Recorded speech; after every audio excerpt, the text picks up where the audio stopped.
S&P 500 ETF에 꾸준히 투자하거나 배당주를 모아서 경제적 자유를 꿈꾸는 것. 정말 검증된 좋은 전략이잖아요. 네, 아주 훌륭한 전략이죠. 그런데 만약 우리가 보는 이 주식시장이 사실은 거대한 부의 흐름에서 빙산의 일각에 불과하다면 어떨까요? 아, 오늘 저희는 여러분이 보내주신 자료를 바탕으로 바로 그 수면 아래에 있는 거대한 빙산, 즉 사모시장의 문을 여는 열쇠가 될지도 모르는 기업, 해밀턴 레인에 대해 깊이 파헤쳐 볼게요. 아주 시의적절한 주제예요. 지난 20년간 미국에 상장된 기업 수가 거의 반토막 났다는 사실 알고 계셨나요? 반토막이나요? 네, 자료를 보면 1996년에 8,000개가 넘던 기업이 지금은 4,000개 수준에 불과해요. 혁신적인 기업들은 이제 상장하지 않은 상태에서 훨씬 더 오래, 더 크게 성장하거든요. 그렇군요. 예전에는 거대 연기금 같은 기관들만의 리그였던 이 시장에 어떻게 개인들이 참여할 수 있게 됐는지, 그리고 그 변화의 중심에 왜 해밀턴 레인이 있는지 그 구조적인 이유를 살펴보는 흥미로운 시간이 될 겁니다. 듣기만 해도 궁금해지네요. 보통 사모펀드 하면 블랙스톤이나 KKR처럼 뭐랄까 특정 기업을 통째로 사들여서 가치를 높이는 그런 공격적인 이미지가 떠오르거든요. 그렇죠. 운영자, 오퍼레이터라고 하죠. 네. 그런데 자료를 보니 해밀턴 레인은 그런 운영자가 아니라 자산 배분가 엘로케이터라고 표현되어 있어요. 이게 구체적으로 뭐가 다른 건가요? 직접 선수가 뛰는 게 아니라 감독 역할을 한다는 뜻인가요? 정확한 비유예요. 블랙스톤 같은 운영자들은 직접 특정 기업을 사서 경영에 참여하고 구조조정도 하면서 가치를 끌어올리죠. 네. 성공하면 정말 막대한 수익을 얻지만 만약 그 기업이 잘못되면 그 리스크를 온전히 떠안아야 해요. 반면 해밀턴 레인은 그런 직접적인 운영 리스크를 지지 않아요. 아, 리스크를 지지 않는다. 네. 대신 전 세계에 흩어져 있는 수천 개의 사모펀드들을 분석해서 어떤 펀드가 진짜 실력 있는가, 어떤 분야가 유망한가를 판단하고 고객의 돈을 최고의 펀드들에 나눠서 투자하는 거죠. 아, 그러니까 특정 기업에 베팅하는 게 아니라 실력 있는 펀드 매니저들에게 분산해서 베팅하는 거군요. 맞습니다. 마치 우리가 직접 주식을 고르는 대신 여러 펀드 매니저가 운용하는 ETF에 투자하는 것과 비슷한 원리네요. 맞아요. 그래서 특정 기업 하나가 파산하더라도 해밀턴 레인의 전체 포트폴리오에 미치는 영향은 거의 없다고 봐도 돼요. 사실상 전 세계 사모시장 전체에 투자하는 인덱스 펀드 같은 효과를 누리는 거죠. 당연히 안정성이 훨씬 높을 수밖에 없고요. 그런데 안정적이라는 말은 종종 낮은 수익률과 동의어처럼 들리기도 하거든요. 리스크를 피하는 대신 큰 수익도 포기해야 하는 구조는 아닌가요? 이 회사는 대체 어떻게 돈을 버는 거죠? 아주 좋은 질문이에요.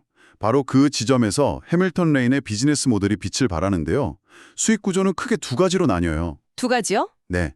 첫 번째는 아주 꾸준하고 예측 가능한 관리 및 자문 수수료예요. 전체 매출의 80% 이상을 차지하는데 시장 상황과 상관없이 운용하는 자산 규모에 따라 매년 꾸준히 들어오는 말 그대로 월세 같은 수익이죠. 아, 월세 수입. 네. 최근 분기에도 14%나 성장했을 정도로 견고하고요. 안정적인 월세 수입이 있다는 건 알겠는데 그럼 사모시장의 그 폭발적인 성장 과실은 어떻게 가져오나요? 그게 바로 두 번째 수익원인 성과 보수예요. 이건 일종의 성공 보너스 개념인데요. 보너스요? 네. 운영하는 펀드가 목표 수익률, 보통 연 8% 정도를 넘기면 그 초과 수익의 일부를 가져가는 거예요.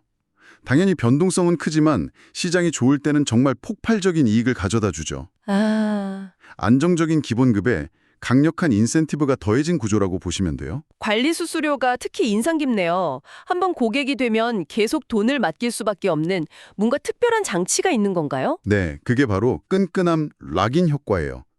특히 거대 연기금이나 국부 펀드를 위한 맞춤형 별도 계정 CSA라는 서비스가 핵심인데요. 맞춤형 별도 계정. 이건 고객의 요구에 맞춰서 우리는 북미 헬스케어 바이아웃 펀드에만, 그것도 ESG 기준을 통과한 펀드에만 투자해줘. 와 같이 포트폴리오를 완전히 맞춤 설계해주는 거예요. 와, 정말 복잡하겠네요. 그렇죠. 한번 이렇게 복잡한 시스템을 구축하고 나면 다른 운용사로 갈아타는 게 기술적으로나 비용적으로나 거의 불가능에 가까워요. 이 높은 전원 비용이 해밀턴 레인의 안정적인 현금 흐름을 만드는 아주 강력한 성벽이 되는 거죠. 와, 그건 정말 강력한데요.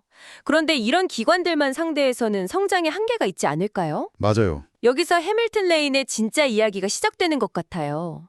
전 CEO인 마리오 지아니니가 남긴 비유가 정말 기가 막히던데요? 아, 그 식탁 매트 비유요? 네, 전 세계 투자 자산 시장이 식탁 매트 크기라면 기관들이 투자하는 사모 시장은 그 위 컵받침 하나 크기다. 나머지 빈 공간은 모두 개인 투자자의 돈이다. 이 거대한 빈 공간을 노리고 있다는 거잖아요. 맞아요. 바로 사모시장의 민주화라는 거대한 흐름에 올라탄 거예요. 그 전략의 핵심 무기가 바로 에버그린 펀드죠. 에버그린 펀드? 기존 사모펀드는 한번 투자하면 10년 넘게 돈이 묶이는 폐쇄형 구조였어요. 개인 투자자들에겐 너무나 높은 벽이었죠. 그런데 에버그린 펀드는 이 판을 완전히 바꿨어요. 10년이나 돈이 묶이는 건 저라도 절대 못할 것 같은데요. 어떤 점이 그렇게 혁신적인가요? 가장 큰 변화는 유동성을 확보했다는 거예요. 주식처럼 매달 투자가 가능하고 제한적이긴 하지만 분기별로 돈을 뺄 수도 있게 됐어요. 아, 돈을 뺄 수도 있군요. 네, 10년짜리 족쇄를 풀어준 거죠. 그리고 진입 장벽을 확 낮췄어요. 수십억 원이 필요했던 최소 투자금을 약 3,300만 원, 그러니까 2만 5천 달러 수준까지 내렸어요. 3,300만 원. 이 플랫폼에 모인 돈이 벌써 19조 원을 넘었을 정도로 폭발적으로 성장하고 있어요.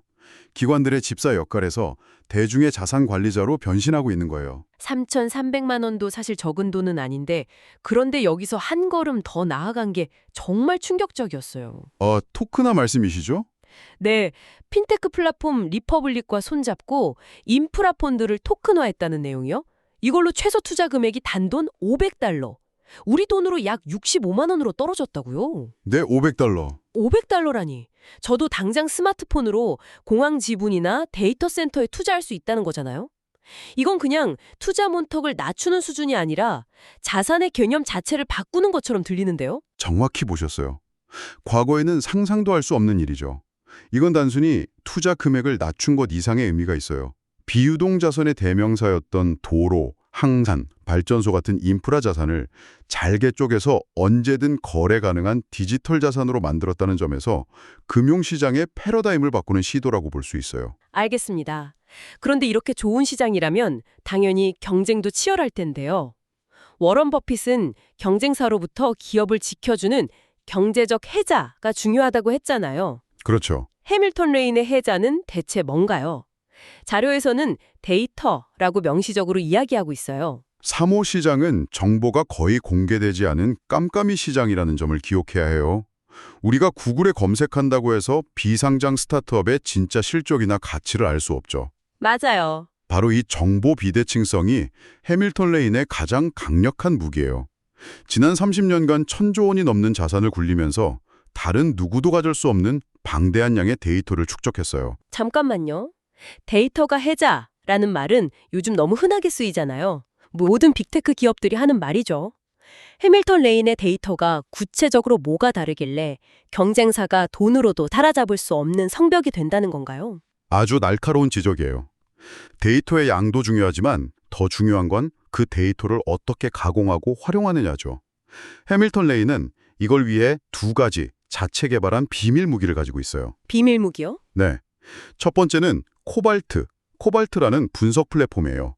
수만 개의 펀드와 그 아래 수십만 개 기업의 성과, 수수료, 리스크 같은 데이터를 비교 분석하는데 자료에서는 이걸 사모시장의 블룸버그 단말기라고 표현해요.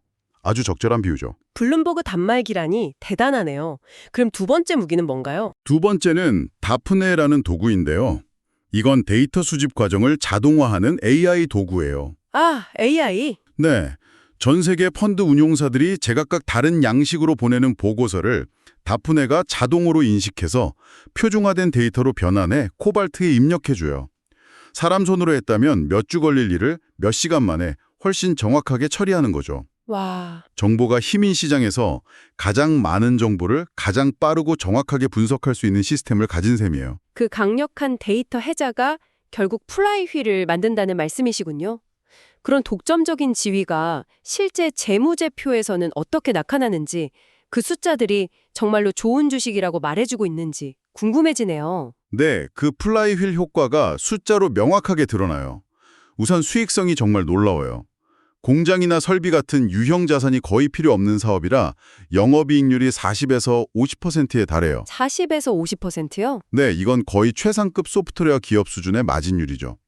주주의 돈을 얼마나 효율적으로 불리는지를 보여주는 자기자본 이익률, ROE 역시 20에서 30% 수준으로 매우 높고요.